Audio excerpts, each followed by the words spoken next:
All right, so I want to begin this with a story that takes place August 28th, 2008. And this is the Democratic National Convention in Denver. I was fortunate enough to be out there. And on Friday, this is the big day. This is when Barack Obama gives his acceptance speech. So I get there in the middle of the afternoon. It is an absolutely gorgeous late summer day, and everybody there is just feeling good. So I've got folks to my right who are from Long Island, folks in front of me who are from Maryland, folks behind me from Indianapolis, folks to the left of me are from California, and I'm there with my buddy Andrew from the Texas Democratic Party. We've both been doing the bureaucratic stuff, but now we're done. And we're out there, and Bill Richardson speaks, and John Kerry speaks, and Stevie Wonder comes out, plays Signed, Sealed, Delivered, place blows up. John Legend and will.i.am come out and do Yes We Can. So the atmosphere at this event is one of just absolute joy and excitement. And at prime time, Barack Obama comes out and delivers this absolute barn burner of a speech. He delivers what's called his American Promise speech. He talks about revitalizing America in the face of economic catastrophe and the importance of giving that speech 45 years to the day from when Dr. Martin Luther King delivered his I Have a Dream speech at the March in Washington for Jobs and Freedom. And he ends with a quote from the book of Hebrews. He says, "Let us hold without wavering to the hope that we profess." Thank you. And the place just blows up. The cheering and the clapping is so loud, quite literally in Vesco Field, the football stadium where the Denver Broncos play, is shaking underneath our feet. They're playing music on the PA system, you can't even hear it. There's confetti falling, there's fireworks going off, and everyone's sort of hugging and dapping each other up. And I turn to my man Andrew, and he gives me this big bear hug, and he's crying.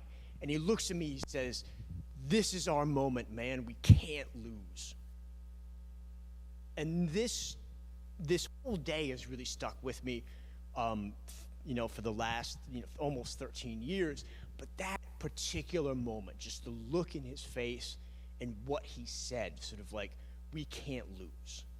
So this story reflects the impact of the emotion on our imagination.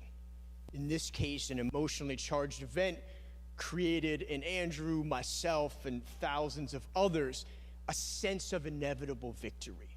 The notion that we knew what the future held if we believed in certain ideologies and took certain actions that were clearly outlined for us. I saw that firsthand while working during the 2008 campaign, where there was a sense of an inevitable victory that fueled long hours in the office, that fueled thousands of volunteer hours, mine among them, and millions of dollars that were contributed not just to Barack Obama's campaign, but to many, many organizations around the country in support of Barack Obama. We also witnessed this in the violent disappointment that we saw following the 2020 election. Events like large political rallies transform our imaginations through a combination of stimuli that act as emotional triggers. These stimuli include visuals, and we see the way the stage is decorated. Increasingly, campaigns have videos that they show that are meant to sort of get the crowd riled up. Obviously, heightened rhetoric, the way that speeches are crafted for an immediate response from the audience. Musical performance, musicians, also just the music that's piped in to the crowd. The micro communities that form at these events when people talk to each other and they share stories and they laugh and they share food and beer and stuff like that. And then finally, the response, the crowd noise that connects the speaker and the audience. Through these emotional triggers, these events construct an imaginary future that participants see themselves in. They create imagined causalities, the belief that specific actions in the present lead to inevitable consequences in the future. These imagined causalities direct future action and create enthusiasm for very specific actions that are directed by the campaign. They serve to reduce the many possible actions to only those that are desired by the campaign and create an imagined causality that is part of the process of political formation, but also part of the process of political manipulation. Of all the possible stimuli and factors that are involved in making these large-scale political events, what I find most interesting is crowd noise. The tens and thousands of hand claps, the shouting, the cheering, the yelling, all of this that creates the kind of heightened atmosphere that I and so many others experience when we go to political rallies. Now, crowd noise is most commonly associated with things like sporting events, the performing arts, stand-up comedy, and worship services. Crowd noise is a way of creating an affective communication between somebody who is on stage and their audience. There are two interconnected reasons why I think crowd noise is so effective. The first is that it is both heard and felt. Right? Crowd noise, especially when you have thousands of people, becomes something that it becomes an embodied experience. You can feel it in your body. The second part of that is that it is participatory. When you are in a crowd and you are responding to a speaker, you are both the subject and the object of noise. We listen to the noises that we are creating that then go on to create these imagined causalities. In the case of political rallies, we are participants in the manipulation of our imaginations. But crowd noise, I don't think, is all negative. Listening and participation are the building blocks of society. Philosopher Jean-Luc Nancy writes that when we truly listen, we set aside our subjectivity, our sense of self, and allow somebody else and their outward expressions to affect us.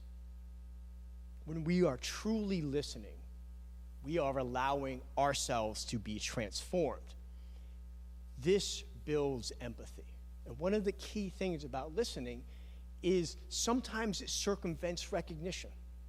You can feel empathy. You can be moved by somebody speaking a language that you don't understand. You can be moved by sounds and by music that you are wholly unfamiliar with. And this is one of the key parts of listening, is that it changes us. It changes our relationship. And one of the things that's needed to build a relationship through listening is some kind of response. The problem with that is that the response you get from making crowd noise is a binary. It is not a dialogue. When you respond with crowd noise, you are responding either in the affirmative by clapping or the negative by holding back. There is very little room for critical dialogue. And this is precisely what happens at political rallies. We are put into a space where we listen to rhetoric for cues about how we should think, feel, act, and imagine. And when we respond by creating crowd noise, we are solidifying our imagined causalities as they are shaped by the campaign.